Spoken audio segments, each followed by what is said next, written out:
Assalamualaikum warahmatullahi wabarakatuh. Waalaikumsalam warahmatullahi wabarakatuh. Alhamdulillah, wassalatu wassalamu ala rasulillah wa ala alihi wa sahbihi wa mawalah. La hawla wa la quwata illa billah, amma ba'd. Ayyuhal hadirun, usikum wa nafsi bitaqwallah, faqad fazal muttaqun. Hadirin wal hadirah, mustami'in mustami'at rahimakumullah, hadani Allah wa iyyakum. Lagi dan lagi kami senantiasa mengajak untuk bersama-sama lebih meningkatkan iman dan takwa kita kepada Allah Subhanahu wa taala. Salah satunya ya seperti ini. Kita tidak merasa bosan. Nanti Bapak Ibu akan merasakan kelezatan itu setelah beberapa kali terjadi. Karena intensitas ya ibadah pada Allah semakin intens, maka akan semakin merasakan kelezatan dan berat awalnya Pak. 1 sampai 3 hari masih berat. 3 sampai 7 hari masih berat. Tapi nanti ketika sudah 41 hari kita bisa istiqomah, insya Allah itu akan bisa kita rasakan. Ternyata disitulah Allah akan terus memberikan kita kemampuan untuk bisa istiqomah. Bukan kayaknya berat. Sekalipun ditarik di apa oleh orang nggak boleh, nggak usah, tapi dia akan terus lurus karena apa? Karena dia rasakan sendiri, dan itu yang dirasakan oleh kita semua. Oleh karena itu Bapak Ibu sekalian yang dimuliakan oleh Allah Subhanahu wa taala, mari kita terus tingkatkan keinginan kita, keberusahaan kita, upaya kita di dalam melaksanakan kegiatan-kegiatan keagamaan seperti ini. Ya, kita berusaha. Apa caranya? Kita lah berusaha di dunia ini menjadi saudara Pak. Kira-kira Pak Leman, ketika kita berada di surga, ketika berada di akhirat, kita bisa bersama, bertetangga di sana. Memang upaya ini yang berat awalnya, seperti tadi saya katakan. Harus A, harus B, harus C. Tapi itulah tahapan yang memang harus kita sama-sama perjuangkan. Karena hidup itu tidak statis, tidak stagnan, tidak diam, tapi dinamis hidup itu. Dan semakin tinggi kemampuan keilmuan seseorang, semakin tinggi tingkat ibadah seseorang, maka akan semakin berat ancaman, tantangan, serta cobaannya dari Allah Subhanahu wa taala. Jadi itu nanti Bapak Ibu sendiri akan rasakan. Dulu saya begitu rajin, dulu saya sekarang begitu malas. Memang ya, dalam iman itu, iman seseorang ada yazid. Yazid artinya naik dalam posisi posisi prima gitu. Senang sekali ibadah, wah gemar, bahkan berusaha terus gitu. Dan tapi ada saatnya, dan itu terjadi pada semua manusia. Saatnya itu ya yang kus ini. Ketika kita berada dalam posisi di bawah, itulah upaya kita untuk senantiasa bertahan. Jangan sampai nih kalau saya turun. Tahu kan pasti Pak? Apanya tuh? Ada tanda-tandanya, ciri-cirinya. Kalau lagi malas apa? Istighfar saja. Astagfirullahaladzim, ya Allah, kenapa saya kok begitu menurun sekarang? Kok kenapa saya tidak begitu getol kepada Allah? Kok kenapa saya begitu mudah melupakan gitu, perintah-perintah Allah? Nah, jadi salah satu daripada kita bertaubat itu adalah salah satunya tadi mengakui kelemahan kita, mengakui kesalahan kita yang sudah kita lakukan, kemudian kita bertobat kepada Allah. Dan kesalahan yang kita lakukan sekali lagi manusiawi Pak. Jadi jangan sampai kita merasa salah, kemudian kita saya sudah terlanjur katanya, terlanjur bahasa ya sudah mandi sekalian. Tidak bisa, tidak ada dalam ilmu syariat Islam. Yang ada dalam ilmu syariat Islam itu kalau bahasa kulonnya, jadi bahasa paromdonya apa? Long life education. Ya, pendidikan atau pembelajaran yang terus menerus. Nah, dalam bahasa Al-Qur'annya, dalam bahasa agamanya yaitu apa? Minal mahdi ilal lahdi. Utlubul ilma. Utlubul ilma minal mahdi ilal lahdi. Nah, di sini artinya kita diupayakan untuk tetap belajar. Ya, dari kecil kita terus belajar. Dari nggak bisa sampai bisa. Nah, semakin tua, semakin sepuh kita, itu Rasulullah menghendaki semakin baik, Pak. Kayak padi gitu. Padi ketika masih tegak itu, Waduh, hebat sekali, belum berbuah itu. Ketika berbuah, nunduk Pak. Oh ada upaya apa? Ta'ziman wa takriman. Ada upaya tawadhu, rendah hati. Semakin ilmunya tinggi, semakin ilmunya banyak, maka insya Allah ini akan semakin membuat kita jauh lebih bijaksana, akan membuat kita jauh lebih terukur di dalam berpikir, di dalam berucap, akan senantiasa menjaga. Tidak asal ceplak punten, tidak asal ngomong yang gagah, tetapi yang penting ada motivasi, ada upaya untuk berbuat baik, karena esensi manusia yang terbaik itu menurut Al-Qur'an gitu ya. Itu adalah kuntum khaira ummatin ukhrijat linnasi ta'muruna bil ma'ruf wa tanhauna 'anil munkar. Ini esensi manusia yang terbaik. Menurut siapa? Menurut Allah Subhanahu wa taala. Al-Qur'an mengitir tadi. Kalian semua adalah umat terbaik, kata Allah. Ya, mau keluar. Artinya jangan hanya untuk dirinya saja.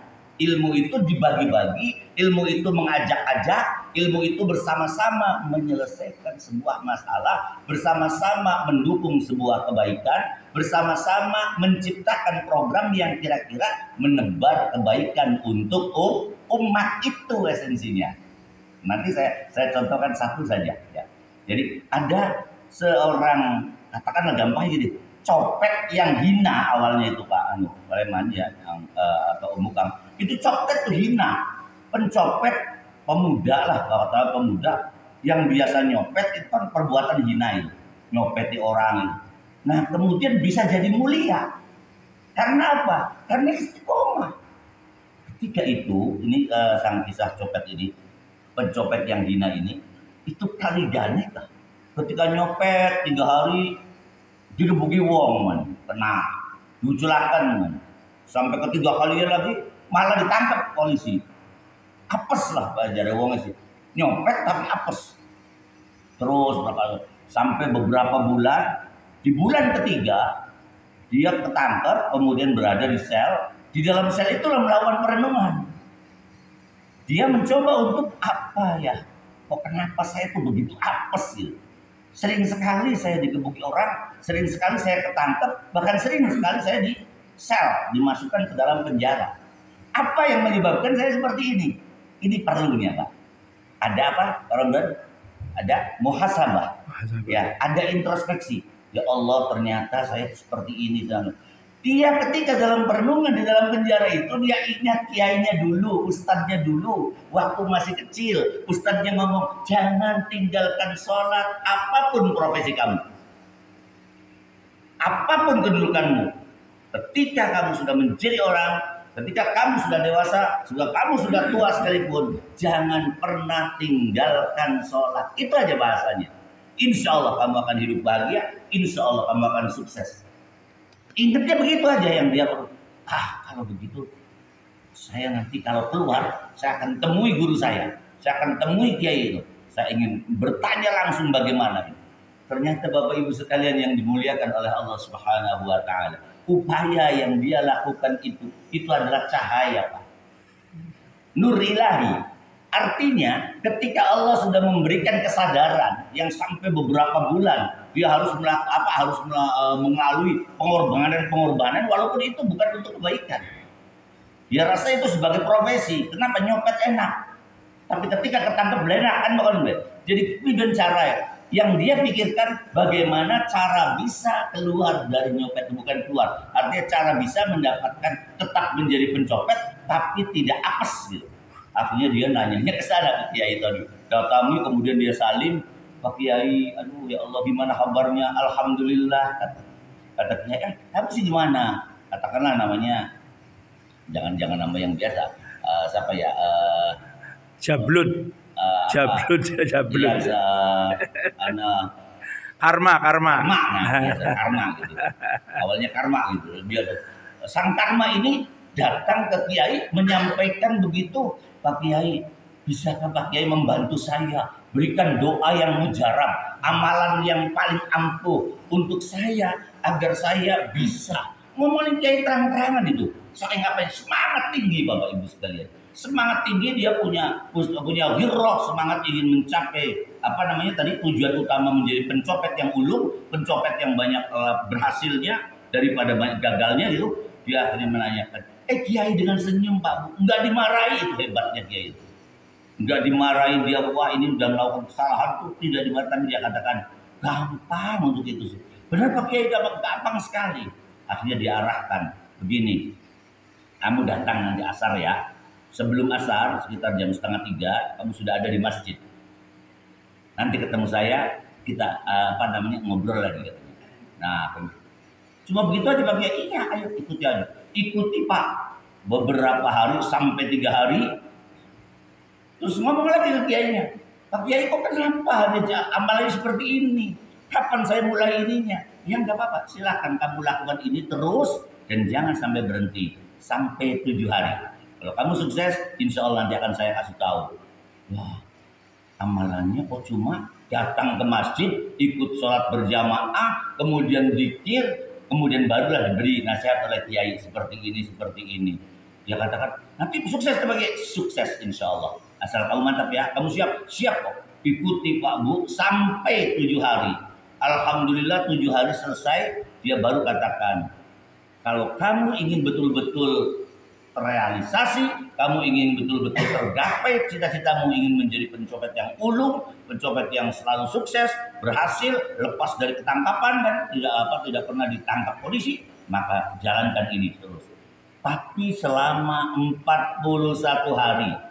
Kalau kamu gagal sehari saja tidak melaksanakan ini, maka kamu harus mengulangi lagi dari awal. Siap Pak Kiai. Masya Allah, rupanya Kiai dengan cara seperti ini mendidik santrinya itu ya agar dia kembali ke jalannya. Nah inilah Bapak Ibu sekalian. Ternyata dia hanya diminta oleh Kiai itu untuk istiqomah di dalam menjalankan ibadah sholat secara berjamaah dari waktu ke waktu. Awalnya asar, kemudian tambah maghrib, kemudian tambah isya, sampai diberikan setelah 7 hari 1 hari penuh untuk melaksanakan kegiatan. Ketika kamu melaksanakan copet silakan copet. Tapi ketika waktunya asar, ketika waktunya subuh, ketika waktunya isya, itu kamu harus kembali ke masjid dan bersama-sama ikut berjamaah. Ya Allah, subhanallah, inilah pertolongan Allah. Pencopet tadi itu mencoba untuk terus mengikuti apa yang disampaikan oleh kiai dan dia terus beroperasi. Ternyata ya setelah 42 ya jadi setelah 17 kali saja, 17 hari saja itu sudah merasakan ada keberuntungan besar, kali ganda lah bahasa gampang itu. Kali ganda itu menang oleh hakiman.